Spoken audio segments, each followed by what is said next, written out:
Assalamualaikum Sobat Football United. Burnley menahan imbang Manchester United dan Aston Villa menang menghadapi Chelsea. Maka sudah resmi, malam ini Manchester United dipastikan tidak akan ke Champions League musim depan, tidak akan finish di 4 besar, sesuatu yang sebenarnya sudah terlihat dari beberapa pertandingan terakhir.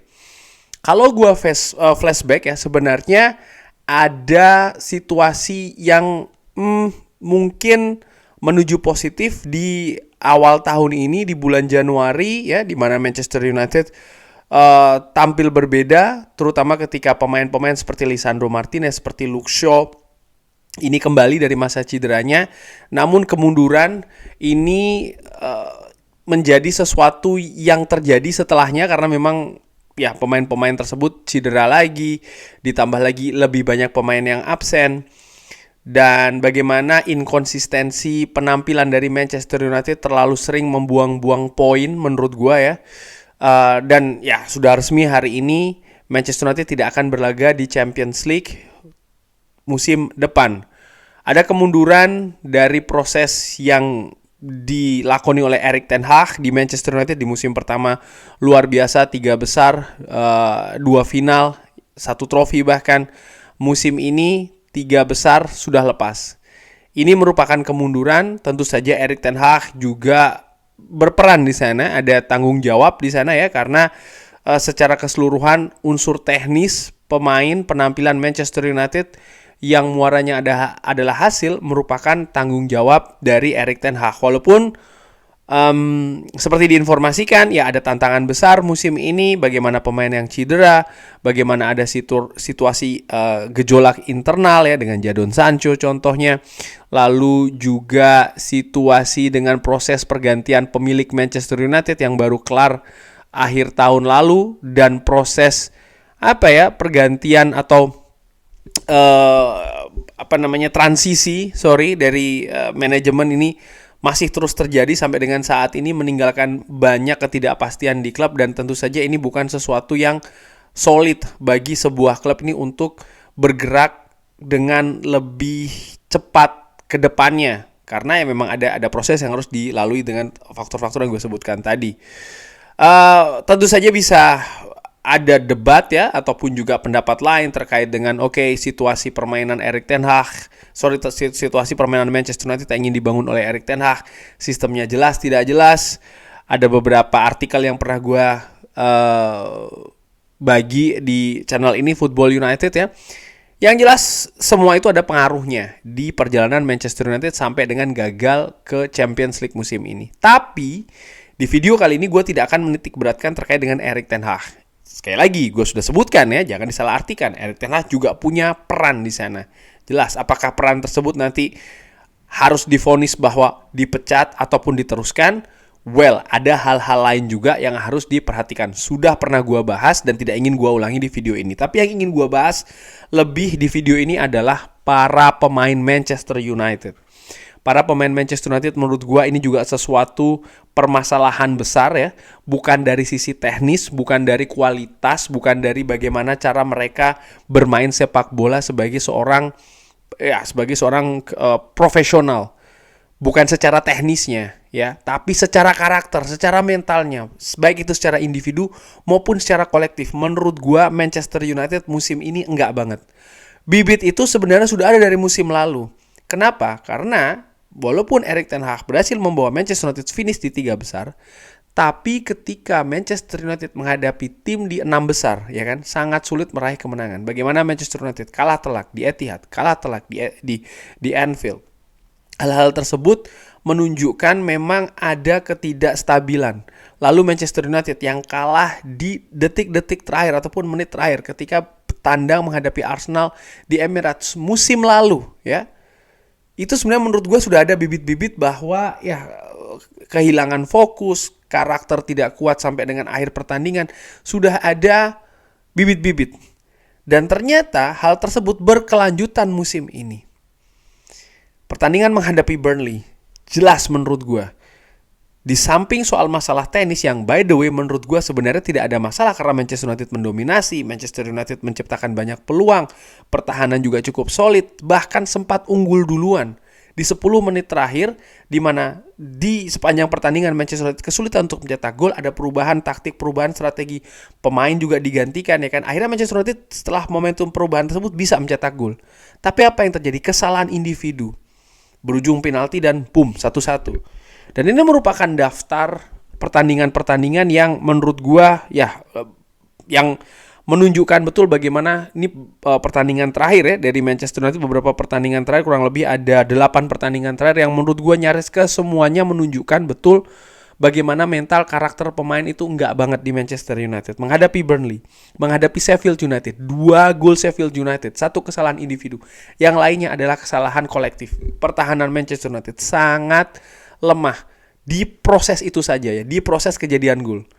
Jangan diasal-artikan, di proses terjadinya gol itu menurut gue sangat lemah. Tapi di periode lainnya ya sepanjang pertandingan tampil bagus. Namun ya inilah Premier League, tidak bisa tampil ceroboh walau hanya sesaat. Ketika menghadapi Coventry, terlepas perdebatan soal masalah taktik Erik ten Hag, sorotan gue ada para pemain. Ke para pemain Manchester United. Karakter mentalnya bagaimana mungkin sudah unggul 3-0 menghadapi tim championship ya. Dengan 19 menit, 15 menit tersisa bisa terkejar menjadi 3-3. Menurut gue secara dengan amatiran, dengan unggul 3-0 seharusnya tidak pakai pelatih pun juga. Kalau memang mereka ini adalah pemain Manchester United, pemain bergaji tinggi, pemain yang ya memperkuat tim sebesar Manchester United, setelah 3-0 menghadapi tim championship, pelatih harusnya sudah tinggal duduk saja, tidak perlu melakukan instruksi dan lain-lain. Pemain harusnya secara otomatis menurut gua ya, sekali lagi mereka adalah pemain profesional, pemain kelas dalam tanda kutip pemain kelas dunia ya kan, gaji tinggi dan lain-lain lah. Harusnya mereka punya karakter mempertahankan situasi, jangan sampai bisa 3-3. Setidaknya tidak perlu sampai perpanjangan. Tapi ini tidak terjadi di pertandingan tersebut. Bahkan sampai harus adu penalti ya kan. Menghadapi Bournemouth, ya tertinggal 2 kali situasinya Manchester United. Bahkan apa ya, di pertandingan tersebut kehilangan kontrol.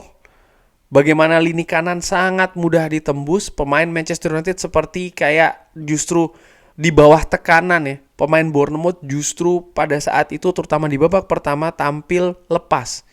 Situasi yang menurut gue harusnya berbalik. Dan ketika menghadapi Liverpool pun juga demikian. Sudah di depan mata kemenangan 2-1. Ada penalti yang menurut gue sangat ceroboh prosesnya.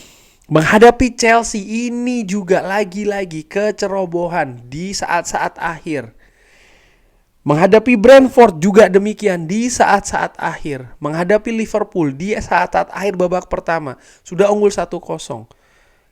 Secara keseluruhan menurut gue ya, poin gue adalah dari 8 pertandingan, ini contoh terakhir saja 8 pertandingan. Dan di sebelumnya ada banyak juga kejadian di mana karakter pemain Manchester United, mental pemain Manchester United menunjukkan bahwa ya mungkin mereka ada banyak yang tidak pantas sebenarnya berseragam berjersey Manchester United.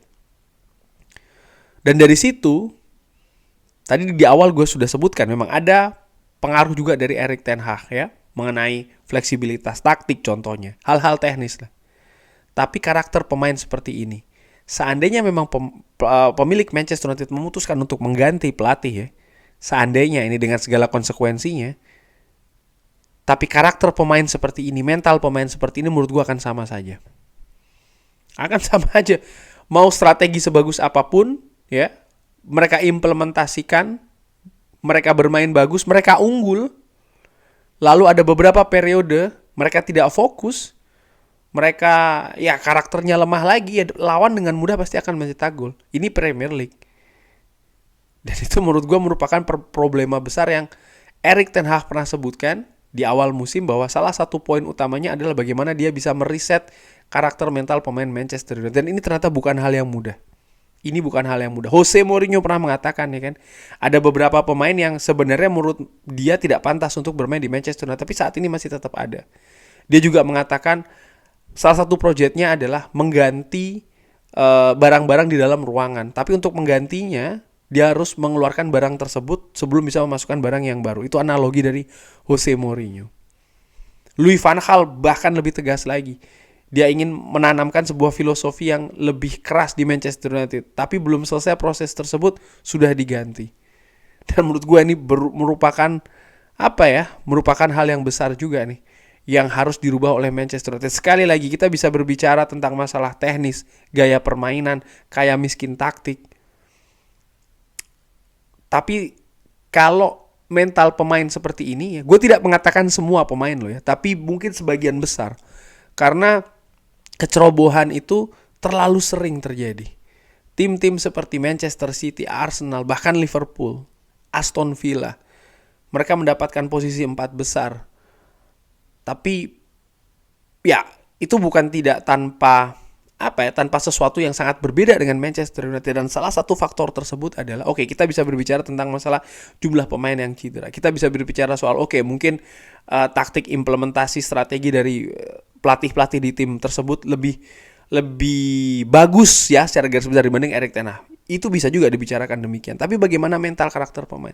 Setelah tim itu unggul, nggak ada ceritanya mereka sudah unggul ya, dalam tempo waktu 5 menit sebelum selesai justru hilang poinnya. Dan Manchester United terlalu sering, sekali lagi terlalu sering. Dan justru sering juga hal tersebut bahkan sudah tidak berafiliasi lagi dengan instruksi teknik implementasi dari pelatih di pinggir lapangan ataupun taktik strategi. Contohnya 3-0 menghadapi Coventry. Pemain gue katakan seharusnya bisa secara otomatis mereka mempertahankan kemenangan tersebut. Mereka sudah 3-0, tinggal 15 menit lagi. Tapi akhirnya itu tidak terjadi. Dan yang terbaru menghadapi Burnley. Dalam tinggal 10 menit lagi waktu normal, Anthony sudah membuka jalan 1-0. Lalu mereka membuat kecerobohan. Jelas itu kecerobohan individu. Dan hal tersebut menurut gue secara dengan amatiran ini dilepas di luar dari taktik teknis. Apapun itu instruksi dari pelatih. Ataupun instruksi dari pelatih adalah kita bermain jangan sampai kebobolan, pertahankan, fokus, udah paling itu saja.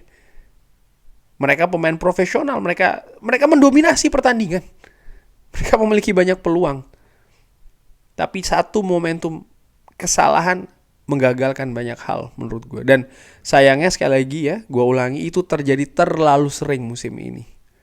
Kita lihat akan berlaku akan berbuat apa manajemen dari Manchester United dengan situasi seperti ini. Dan menurut gue sudah sangat jelas, mengganti pelatih, memecat pelatih itu mungkin salah satu solusinya, tapi tentu saja ada ada konsekuensi juga yang sudah pernah gue sebutkan di video-video sebelumnya, tidak akan gue ulangi kali ini. Menjual pemain ya, ini tentu saja juga ada tantangannya. Sekarang tinggal bagaimana manajemen Manchester United akan berbuat apa dimulai dari musim panas nanti, untuk paling tidak memperbaiki musim depan lebih baik dari musim ini. Kurang lebih demikian. Terima kasih sudah menyaksikan. Jangan lupa like, subscribe. Wassalamualaikum warahmatullahi wabarakatuh. Thank you.